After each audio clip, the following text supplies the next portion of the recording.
Today, I'll share one of the most important marketing concepts you need to know.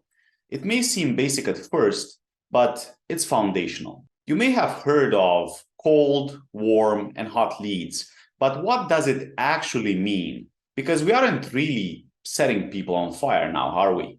In this video, I'll go over the process of getting someone that doesn't know you to someone that's a raving fan. Not only are we going to look at how to tackle each step, but I'm also going to share the order in which you should approach it. In case you didn't know, my name is Edward Boca, and I'm the CEO of Contracting Empire. We're a contractor-specialized marketing partner helping our clients win the long-term game. I make these videos for free so you can learn and grow your business. And full disclosure, hopefully when the time is right, you can jump on board with us. All right, let's dive in. In one sentence, lead warmth is all about the prospect's awareness of their problem, the solution to their problem, and who can solve it. So let's take a look at this and how it looks for contractors. First off, we've got the cold prospects. Now, these people are entirely unaware. They have no clue that they have a problem, and they aren't looking for a solution either because, they're unaware of it. Your purpose at this stage is to make people aware of their problem or paint a very vivid picture of how things can be different for them. For example, let's say you're a bath remodeler.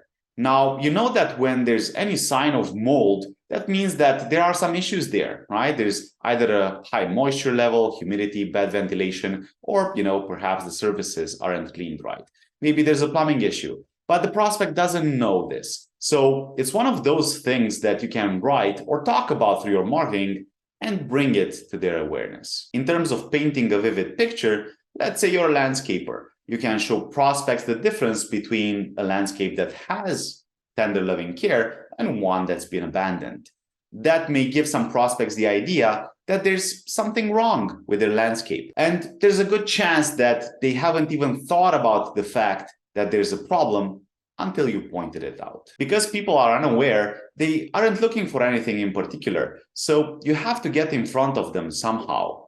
Here are some ideas of how you can do it as a contractor, and let's take the offline world first. First off, we have truck wraps. These driving billboards are the perfect long-term investment. You pay once and you have them for a few years. Not only are you getting impressions daily as you and your team drive from location to location, you're also getting people aware of you and your services. If truck wraps are too expensive for you right now, just consider investing in some printable magnetic sheets that you can just slap on your doors. For like $50 on Etsy, you can get two 24 by 18 printed magnetic sheets. Next up, we have door knocking. This one is all about the numbers game. The more doors you knock on, the more doors will open. It's way easier to do this if you're dealing with exterior services like windows, doors, siding, gutters, roofing, and landscaping, right? Because they're very visual. You can take on a safety vest, so homeowners are more likely to open their doors to you. And now all you have to do is introduce yourself and point out what you've seen from the outside and ask if they want to look at the problem, right? Be mindful of your local laws though, because some states prohibit solicitation. So in that case, just don't. Next up is door hangers. And this is also a numbers game. You should canvass all neighborhoods where you can. As a rule of thumb, you'll usually get 1 or 2 clients from about 1,000 door hangers. So depending on the service and message that you have on the door hanger. You should always hang up door hangers when doing work on a project with a message similar to, hey, we're upgrading your neighbor's home. Do you want maybe to give us a call? You can print 1,000 pieces with Vistaprint for like $100. So it's a really, really cost-effective solution. Next up is mailers and postcard campaigns. Most of these get thrown away, but for what it costs, it's a great channel to target. Basically, you send postcards to homeowners and hope that your message resonates with them enough so that they give you a call or visit your website. For about $500 a quarter, you can stay top of mind in your neighborhood. You can use a service like Dope Marketing to get this done. All right, here's one for the online world. Facebook ads. It's probably the most used method of reaching a cold audience today. You should budget at least $300 a month to get in front of people. You are targeting homeowners, and it's safe to go broad, right? Select an audience that's at least 35 years old, maybe 40 plus. For the creative of the ad, talk about the problem and or benefits of having the job done. You want to get people aware enough so they take some sort of action, right? They engage with the ad, click on your website, or watch your video. We're not talking about conversion campaigns here, right? Just quick and dirty awareness campaigns with like a $10 a day budget. I'll make a video in the future where we dive deeper into how you can get your Facebook ads to move the needle in your business. Now, there are other ways in which you can reach a cold audience like TikTok ads, cold emails, cold calling, and more. But if you just implement one or two of the methods that we talked about so far, you'll be better off than 80% of your competitors. Most of your market is going to be in the cold audience bucket. At the same time, the journey doesn't stop here. We have to move the prospect along now so we can actually sell them. All right, still following? Here's where things get really interesting. The next levels of awareness are problem aware and solution aware. Although each awareness stage can have its own rollout, for the sake of simplicity, I'll bucket these two together because the marketing for both is fairly similar. Here, the prospects become easier to sell to, and we call them warm prospects. In the real world, this would be people seeking answers. Here are some marketing channels that you can find warm prospects on. To kick things off, my favorite duo is always SEO and local SEO. When somebody is looking for a solution to their problem, you want to be the first result that shows up for them in search. For a quick and dirty example, if somebody is searching for how to fix a leaking roof, we can say with certainty that they are problem aware. They have a leaking roof, right, after all. And now they're finding solutions like buckets, DIY that puts their life at risk, or they can call a professional. And that's where you come in. Make sense? The paid version of getting to rank higher in Google is Google Ads. It's like having the best SEO that dies as soon as you stop spending. I highly recommend Google Ads if you have a budget for it to complement your SEO efforts. Google doesn't tell you this and they swear it's not true, but from what we've seen and others as well, they do give you a small organic boost when you run ads. Bing ads work the same way and maybe a cheaper alternative when targeting an older demographic.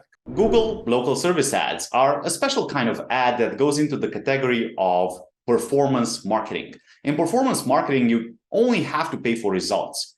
The service is similar to HomeAdvisor, Yelp, or Angie Leads, with the big difference that the lead is exclusive to you and they come directly from Google instead of a shady third party. So you get a bit of a transfer of trust from Daddy Google. They even sweeten the pot by showing a little green checkmark called Google Guaranteed to get you to stand out in search results. YouTube ads are the cheaper version of Google Ads, and not many contractors are doing this yet. YouTube is the world's second largest search engine, and you'll get results based on the keywords you search for.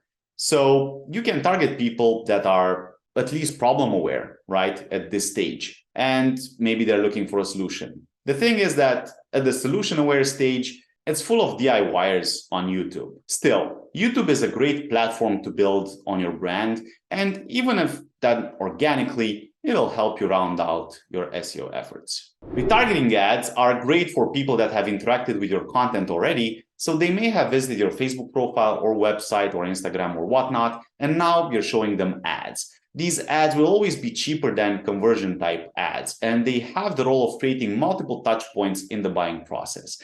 I highly recommend running retargeting ads to your website visitors, and you can get away with a budget of like $10 a day for both Google and Facebook retargeting. For the offline world, we have things like trade shows and industry-specific magazines. You'll find warm prospects here because they're actively looking for solutions to their problems, or they're looking for inspiration. Strike up a conversation, help and educate these prospects. Trade shows have a huge advantage because you can connect personally with the prospect. 65% of our communication is non-verbal, so make sure that you and your team dress up and show up as your best. Warm prospects are our biggest focus when we build out the marketing systems for our clients. They are the quickest prospects to convert and can bring in well-needed cash flow for a business to run well. People always ask me what kind of marketing they should be doing. My answer has always been the same: do all of it. But start by adding one channel at a time and make sure that you track it. Do whatever you can budget for, make it efficient, make more money, and continue to open up new channels. For example, you should start with a good website that lays the foundation for strong SEO. then do local SEO, then do Google local service ads, then do some Google ads if you have more of a budget, then start doing some retargeting and brand awareness ads on Facebook and so on. Not necessarily in this exact order. You can mix and match them in a way that gives you the highest return. All right, let's move on to the next phase, which is service or provider aware. Now, people know they have a problem, they know there's a solution out there for their problem, and are looking to get that problem fixed with someone, which ideally is you. Because for people to transact with you, first, they have to know you. In marketing, this stage would be still called warm, but I prefer to call it warmer, because it's better than warm, and we don't have the sale yet, so it's not hot either. This is the place where prospects close the easiest. In terms of marketing channels, we're now talking about website visitors and quote requests. We're talking about calls. Prospects are starting to look specifically for you and your services. In this category, we also have the nurtured prospects, people you've been in touch with but haven't closed yet. You can do nurturing through email, phone calls, retargeting, you name it. Whatever method you can find so the potential client keeps you top of mind. These people are curious to see your work, to learn more about your processes, and to weigh their options. So all you have to do is keep them updated, educated, and start asking for that sale. In this warmer category, we also have one of my favorite and best types of marketing, free marketing. Whenever I talk to contractors that aren't financially stable yet, but have the time to invest, this kind of marketing will pay dividends throughout the years. Heck, even if you're established, you should be doing this. And it's one of those things that agencies sell really hard against because they don't make money off of it. I call these marketing channels transferred trust marketing channels, because you're basically piggybacking on the trust somebody else gives you. One of these transferred trust channels is referrals. Agencies will always talk about the unpredictability of referrals, but in reality, it's the only marketing channel that can scale exponentially. Because if you do a good job for Mary, and she has friends over from which like 3 are thrilled with your work, now suddenly you've got 3 people that are problem aware, solution aware, and service aware. The holy grail. That's why it's way easier to close referrals. Because when Mary actually recommends you, she's only recommending you if you did a good job. Because if her friend decides to go with your services, she gets a status increase. Jane will say that because of Mary, she was able to get her dream project completed.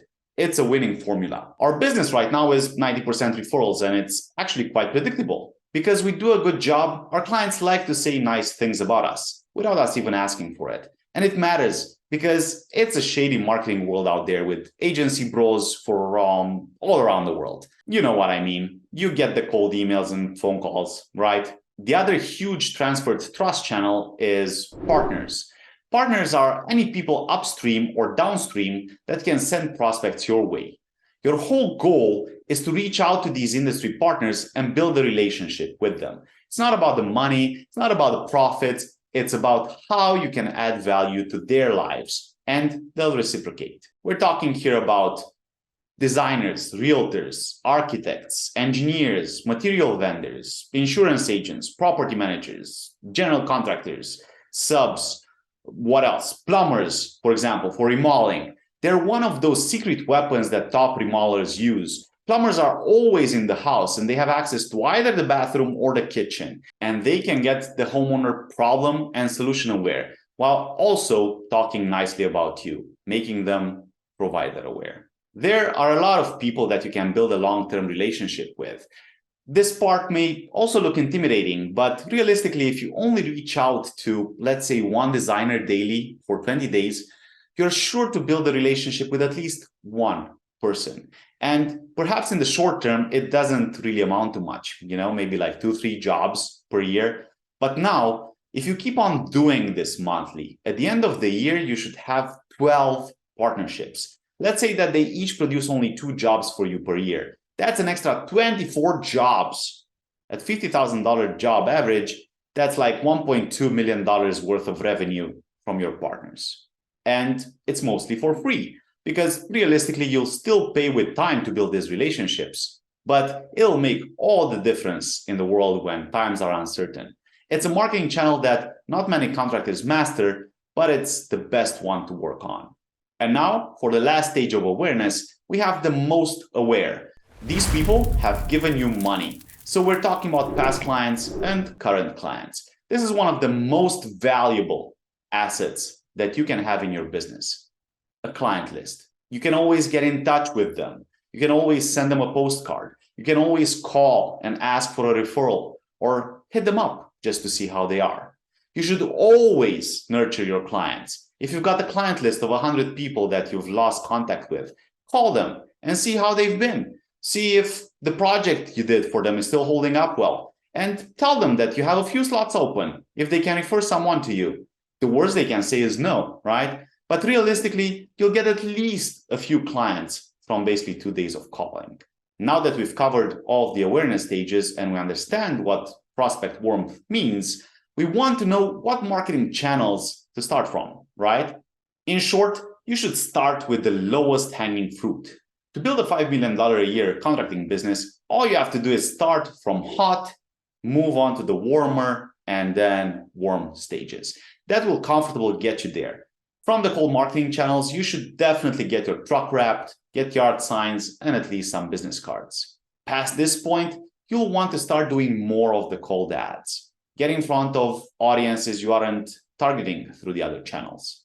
In The Ultimate Sales Machine, Chet Holmes, a sales legend, talks about the buyer's pyramid. Based on their research, they came to the conclusion that roughly 30% of people aren't interested at all in what you're selling. 30% of people don't have a need, 30% aren't thinking about it, 7% are considering, and only 3% are ready to buy now. Based on what we learned about prospect warmth, we now know that we can target the potential of 60% of people through our cold methods and 10% through the warm channels. So now you can forecast. For example, if Google tells you that there are 100 monthly searches for your service, you know that that's the 10%. So all you have to do is figure out how to get them service aware. What makes you different and what reasons can you give them so that they choose you? And I can tell you right from the get-go that pricing is not what's going to be making you different. There is literally no market advantage being the second cheapest. Now, as we learned, you can get them service aware online through your website, branding, and marketing, which should build up that trust with your prospects. In the offline world, word of mouth is king. All right, we've covered a lot today. This is one of the most significant marketing puzzle pieces that will remain evergreen. I'll shoot a more in-depth video this month on how to get more accurate forecasting for both urban and rural markets. Until next time, go win some more.